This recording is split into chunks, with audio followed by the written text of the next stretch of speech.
आसमान में आज घेरों में काफी ज्यादा पंछी मंडरा रहे हैं।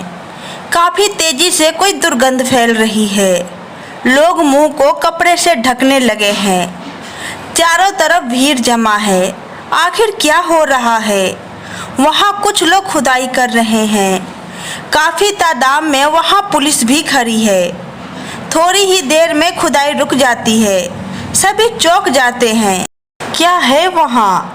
नजदीक से देखने पर वहाँ किसी की बॉडी नजर आ रही है। कुछ दिन पुरानी होने के कारण थोड़ी सड़ गई है। उसकी दुर्गंध से वहाँ सांस लेना भी मुश्किल हो रहा है। ये कहानी उदयपुर राजस्थान के एक छोटे से गांव भीलपुर की है। गांव के निवासी शिवराज ने गांव का नाम रोशन करने का काम किया। फौजी में अफसर की पोस्ट पर रहकर उन्होंने देश की सेवा की। शिवराज अपने पापा के सपनों के अनुरूप शुरू से ही फौजी में भर्ती होने के उत्सुक थे। गांव के अन्य युवाओं के साथ शिवराज ने मैदान में खूब पसीना बहाया। पढ़ाई में भी शिवराज का परफॉर्मेंस बेहतर था।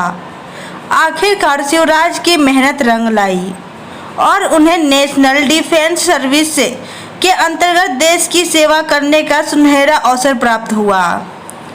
अपनी प्रतिभा के बदौलत अपने छोटे से गांव का एक नई पहचान देने में शिवराज कामयाब रहे।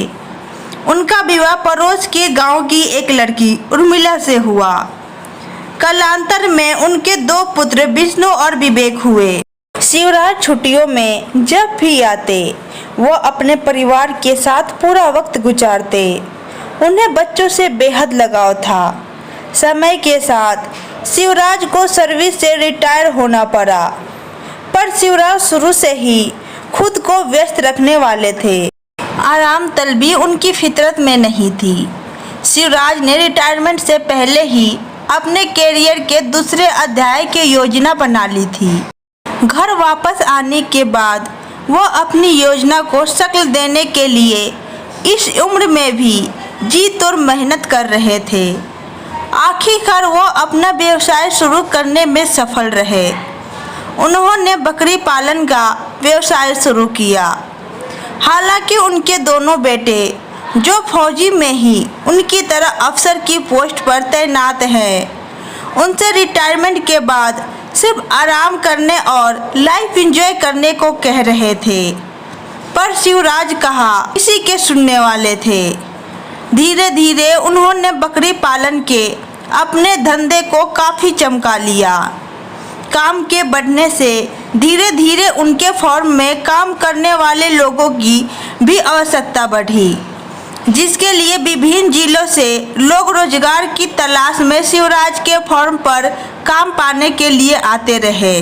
शिवराज वैसे तो बाय नेचर बहुत ही कोमल स्वभाव के थे, पर काम के मामले में उनका रुख अपने और काम करने वाले लोगों के प्रति कुछ वैसा ही था जैसा हम मिलिट्री के बारे में सुनते हैं। बिल्कुल सख्त, कोई हिला हलावी नहीं। शिवराज के वहाँ काम करने वाले लोगों में कई लोग दूसरे प्रांत से आए थे, पर सबको अपने परिवार जैसा ही प्रेम देते थे। अचानक एक दिन शिवराज देर रात तक घर नहीं लौटे।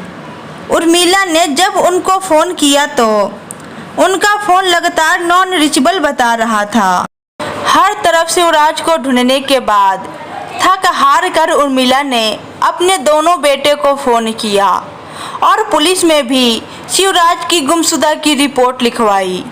पिता की गुमशुदगी की खबर सुनकर दोनों बेटे फौरन फौज से छुट्टी लेकर गांव रवाना हुए। पुलिस ने शिवराज के गायब होने की तफ्तीश शुरू की। उन्होंने शिवराज के मोबाइल नंबर को सर्विलांस पर डाल दिया, मगर उनका फ़ोन अब स्विच ऑफ बता रहा था। उनके बारे में 2 दिनों तक पुलिस को कोई सूचना जब प्राप्त नहीं हुई तो पुलिस ने शिवराज से संबंधित हर एक व्यक्ति से गहन पूछताछ शुरू कर दी, मगर कोई भी व्यक्ति उनके बारे में कुछ भी बता पाने में असमर्थ था। शायद उनकी वर्तमान स्थिति के बारे में सब अनजान थे। उर्मिला को तो शिवराज की गुमशुदगी की खबर के बाद लगातार रो रो कर काफी बुरा हाल था। हालांकि इस केस में राजस्थान पुलिस पहले तो शिवराज के स्वयं लौट आने का भरोसा रखा, केस में इतना इंटरेस्ट नहीं रख रही थी। पर वक्त बीतने के साथ ही पुलिस की सक्रियता काफी बढ़ गई। खोजबीन में सक्रिय पुलिस को एक बहुत बड़ा सुराग हासिल हुआ। घटना के दिन से ही फॉर्म में काम करने वाले भोपाल मध्य प्रदेश के 4 शख्स सुखवीर, परवेज, दारा और ब्रिजेंद्र भी गायब थे। उनकी भी कोई खबर नहीं थी। ये बात केस को एक नई दिशा में मोड़ रही थी। पुलिस के सामने अब नए सवाल खड़े होने लगे थे। क्या शिवराज की वाकई किडनैपिंग हुई है? क्या इन्हीं चारों ने किडनैप की थी? आखिर शिवराज के गुमशुदगी के दिन से ही इनके फार्म हाउस से गायब होना महज एक इत्तेफाक था या कुछ और ही बात थी? पुलिस ने पूरे शहर खोज मारा पर इन चारों का कहीं पता नहीं चला। अंत में केस की तह तक पहुंचने के लिए राजस्थान पुलिस ने भोपाल मध्य प्रदेश की तरफ रुख किया। इन चारों का गृह जनपद था। इन्वेस्टिगेशन में पुलिस ने पाया कि वो चारों गांव कल सुबह ही गए हैं। मौका पर किसी के न मिलने पर पुलिस का शक पक्का हो गया। अंततः पुलिस ने परवेज की पत्नी और उसके पिता को उसके घर से अरेस्ट करके थाने में बंद कर दिया, जिसके बाद शाम होते होते परवेज की वाइफ हाजरा के मोबाइल पर एक फ़ोन आया। पुलिस ने हाजरा से फ़ोन उठाने और उसे स्पीकर पर लेने को कहा। पता चला कि वो फ़ोन परवेज का ही था। परवेज फ़ोन पर कुछ घबराया हुआ था। उसने कुछ देर पहले ही जहर खा लिया था और गांव के पास एक पुलिया से उसने फ़ोन किया था। ये खबर सुनते ही पुलिस थाने में हड़कंप मच गया।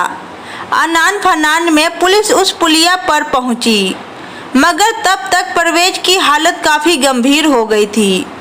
पुलिस किसी हाल में इस केस से जुड़े इकलौते क्लू को गंवाना नहीं चाहती थी। फौरन उसको लेकर पुलिस जिला अस्पताल पहुंचती है। डॉक्टर की टीम के अथक प्रयासों से परवेज को मौत से निकालने में सफल मिलती है। पुलिस परवेज से पूछताछ शुरू करती है। पुलिस उसके निशानदेही पर उसके बाकी 3 साथी सुखवीर, दारा और विजेंद्र को भी पकड़ने में कामयाब हासिल होती है। पुलिस चारों को रिमांड पर लेकर पूछताछ करती है। पूछताछ से पता चलता है कि शिवराज का व्यापार वैसे तो काफ़ी अच्छा था, मगर वह काम में किसी प्रकार की कोताही होने पर बड़ी खोरी खटी सुनाता था। इन चारों में दारा को फॉर्म पर काम करने वाली एक लड़की रोशनी से प्यार हो जाता है। एक दिन रोशनी को सिनेमा दिखाने दारा फार्म हाउस से बाहर चला जाता है। तभी शिवराज वहां पहुंचते हैं। दारा को वहां ना पाकर वो काफ़ी उसके बारे में पूछते हैं, पर वहां मौजूद किसी शख्स के पास दारा की सूचना नहीं थी। काफ़ी देर के बाद जब दारा फार्म पर लौटता है तो शिवराज उस पे काफ़ी लाल पीला होते हैं। आवेश में आकर दारा शिवराज से अपना हिसाब करने को कहता है। शिवराज को इसके इस बात से बहुत गुस्सा आता है और वो उसको जोरदार एक थप्पड़ जड़ा देते हैं। दारा रोशनी के सामने अपने हुए इस अपमान को सहन नहीं कर पाता। वह अपने तीनों दोस्त से भी ये बात शेयर करता है। समय समय पर ब्रिजेंद्र, परवेज व सुखवीर भी शिवराज से डांट खा चुके थे। फिर क्या था, चारों के मन का विचार सामने आ जाता है। चारों शिवराज को मारने की योजना बनाते हैं। करीब 2 हफ्ते बाद वो शिवराज को स्पेशली फार्म हाउस पर मीट की दावत के लिए बुलाते हैं और उसे मीट में जहर खिला देते हैं। दावत के दौरान शिवराज को उनकी बदनीयती का आभास हो जाता है। वो वहां से निकलने की कोशिश करते हैं, पर दारा और विजेंद्र उनको पकड़ लेते हैं। परवेज रुमाल से उनका गला तब तक दबाए रखता है जब तक उनकी धड़कनें बिल्कुल बंद नहीं हो गई। शिवराज को मारने के बाद फार्म हाउस में ही पीछे जहां एक छोटा सा तालाब था, वहां रात में पहले ही उन्होंने एक गड्ढा खोद रखा था। शिवराज को उसमें दफन कर देते हैं। हालांकि मृत्यु से पूर्व शिवराज ने काफ़ी हाथापाई भी की थी, मगर जहर के असर और बुजुर्ग होने के कारण शिवराज उन चारों के आगे बेबस थे। इस घटना को अंजाम देने के बाद चारों हत्यारे वहां से फरार हो जाते हैं। वहां से निकलकर वो सीधे अपने घर की तरफ रुख करते हैं और आखिरकार पुलिस के हाथ लग जाते हैं।